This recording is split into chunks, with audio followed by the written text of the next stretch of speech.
கோயில்ன்றது திருச்சி மாவட்டத்தில் இருக்கிற ஒரு கோயில். அந்த கோயிலுக்கு சொந்தமாக நிலம் இருக்குது. அங்கே ஒரு விவசாயி ஒருத்தர் அந்த போய் ரெஜிஸ்டர் பண்ணுறது போயிருக்காரு 2 வருஷம் முன்னால். ரெஜிஸ்டர் ஆஃபீஸ் போனால், ஐயா இது வக்ஃப் லேண்டுங்க, ஒரு அங்கே போய் ஒரு என்ஓசி வாங்கிட்டு வந்துருங்க வக்ஃப் போர்டில் அப்படின்னு. ஒன்று அது எப்படி வக்ஃப் லேண்டு என்கிட்ட இருக்குது பட்டா பத்திரன்றாரு இவர். அப்போ அது விவாதத்துக்கு வரும்போது வக்ஃப் போர்டு ஆமாம் இது வக்ஃப் லேண்டு அப்படின்னு சொல்லுது.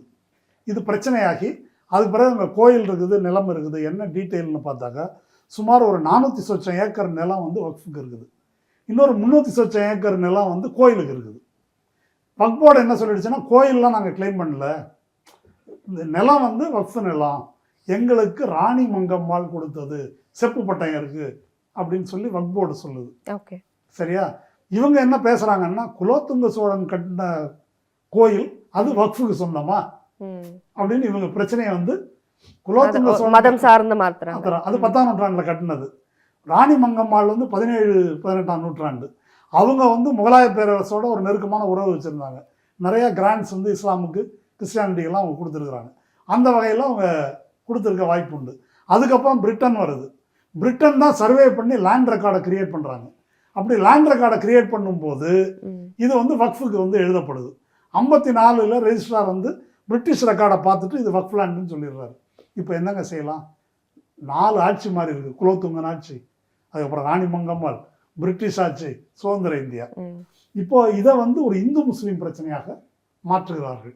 இப்போ இந்த நிலத்தை, வக்ஃப் நிலத்தை, இது மாதிரி இந்துக்கள் நிலத்தை வந்து வக்ஃப் எடுத்துருச்சு அப்படின்னு இப்போ பேசுகிறாங்க. ராணி மங்கம்மாள் ஏன் கொடுத்தாங்கன்னு கேட்கணும் இல்லையா? அதை இப்போ வந்து இப்படி ரைஸ் பண்ணுறாங்க. இது நியாயம் என்று சொன்னால், இப்போ சேகர் பாபு 7000 கோடி எஸ்ஆர்என்சி சொத்தை வந்து மீட்கிறாரு. அதை யாரிடமிருந்து மீட்கிறார்? இந்துக்களிடமிருந்து தான் மீட்கிறார் இல்லையா? கோயில் நிலத்தை ஆக்கிரமிப்புங்கிறது ஆக்கிரமிப்பு தான். அது யார் ஆக்கிரமிச்சா என்ன? கோயில் நில ஆக்கிரமிப்பை மீட்கலாம் என்றால் வக்ஃப் நில ஆக்கிரமிப்பை மீட்கலாமா கூடாதா அப்படின்னு ஒரு கேள்வி வருது. இல்லை அது எல்லாரையும் அவங்கள்ட்டே விட்டுறலாம் அப்படின்னா எல்லாத்தையும் விட்டுறணும் இல்லையா?